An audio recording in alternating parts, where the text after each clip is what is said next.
ప్రపంచంలో ఏ రెండు దేశాలు కొట్టుకున్నా మన దేశంలో కొందరు రోడ్ల మీదకు వచ్చి నినాదాలు చేయడం మనం చూస్తూనే ఉంటాం. కానీ ఒక పోలీస్ ఆఫీసర్ మీకంత పౌరుషం ఉంటే అక్కడికి వెళ్లి పోరాడండి అని గట్టిగా వార్నింగ్ ఇస్తే ఎలా ఉంటుంది? ఉత్తరప్రదేశ్ లోని సంబాల్ జిల్లాలో రంజాన్ పండుగ సందర్భంగా పోలీసులు ఒక శాంతి కమిటీ సమావేశం నిర్వహించారు. ఆ సమావేశంలో డిఎస్పీ కుల్దీప్ కుమార్ ఒక చాలా ముఖ్యమైన విషయాన్ని ప్రస్తావించారు. ఆయన ఏమన్నారంటే, గొడవ జరుగుతోంది ఇరాన్ కి ఇజ్రాయెల్ కి మధ్య, కానీ మన దేశంలో కొందరికి ఎక్కడా లేని దురద పుట్టుకొచ్చి వాళ్ళ కోసం ఇక్కడ గుండెలు బాదుకుంటున్నారు, వీధుల్లో నినాదాలు చేస్తున్నారు.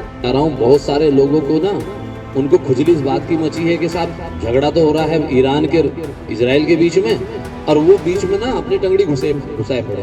ఆ తర్వాత ఆయన చెప్పిన మాటకు అక్కడున్న వాళ్ళందరూ షాక్ అయ్యారు. మీకు వాళ్ళ మీద అంత ప్రేమ, అంత ఆవేశం ఉంటే ఫ్లైట్ ఎక్కి ఇరాన్ కి వెళ్ళిపోండి, వాళ్ళ తరపున యుద్ధం చేసిరండి, అంతేగాని సంబంధం లేని గొడవను నా దేశంలోకి తీసుకొచ్చి ఇక్కడి శాంతి భద్రతలకు విఘాతం కలిగిస్తే మాత్రం ఊరుకునేది లేదు అని గట్టిగా హెచ్చరించారు. भाई अगर इतनी दिक्कत है तो आप बैठ जाओ जहाज में, जब जहाज लेने जा रहा है वहाँ ईरान में फंसे हुए भारतीयों को, तो जहाज में बैठ जाओ और चले जाओ और जाओ लड़ो ईरान की तरफ से, लौट के आ जाओ. పండుగల సమయంలో కానీ నమాజ్లలో కానీ ఏ విదేశీ దేశానికి మద్దతుగా నల్ల బ్యాండ్లు కట్టుకోవడం, నినాదాలు చేయడం లాంటివి చేస్తే కఠిన చర్యలు తప్పవని స్పష్టం చేశారు. అయితే కొందరు ఈ ఆఫీసర్ మాటలని ఇస్లామోఫోబిక్ అని విమర్శిస్తున్నారు. కానీ ఒక్కసారి మీరే ఆలోచించండి, ఆయన చేసింది తప్ప?